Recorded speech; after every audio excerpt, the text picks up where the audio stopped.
ഇനി ഒരല്പം ക്രിക്കറ്റ് വിശേഷമാണ്. സംസ്ഥാനത്ത് കേരള ക്രിക്കറ്റ് ലീഗ് നടക്കുകയാണ്. തലസ്ഥാനത്ത് ഗ്രീൻഫീൽഡ് സ്റ്റേഡിയത്തിൽ ക്രിക്കറ്റ് ആവേശം.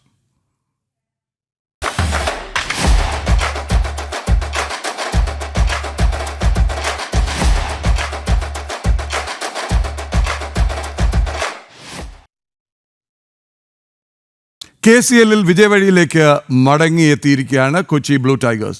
ട്രിവാൻഡ്രം റോയൽസിനെ 9 റൺസിനാണ് കൊച്ചി പരാജയപ്പെടുത്തിയത്.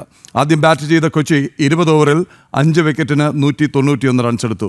മറുപടി ബാറ്റിങ്ങിന് ഇറങ്ങിയ റോയൽസിന് 6 വിക്കറ്റ് നഷ്ടത്തിൽ 182 റൺസ് മാത്രമാണ് നേടാനായത്. ജയത്തോടെ 8 പോയിന്റുമായി കൊച്ചി പോയിന്റ് പട്ടികയിൽ വീണ്ടും 1-ാം സ്ഥാനത്തേക്ക് എത്തിയിരിക്കുകയാണ്. അർദ്ധ സെഞ്ചുറി നേടിയ സഞ്ജു സാംസൺ തന്നെയാണ് ഇക്കുറിയും കളിയിലെ താരം.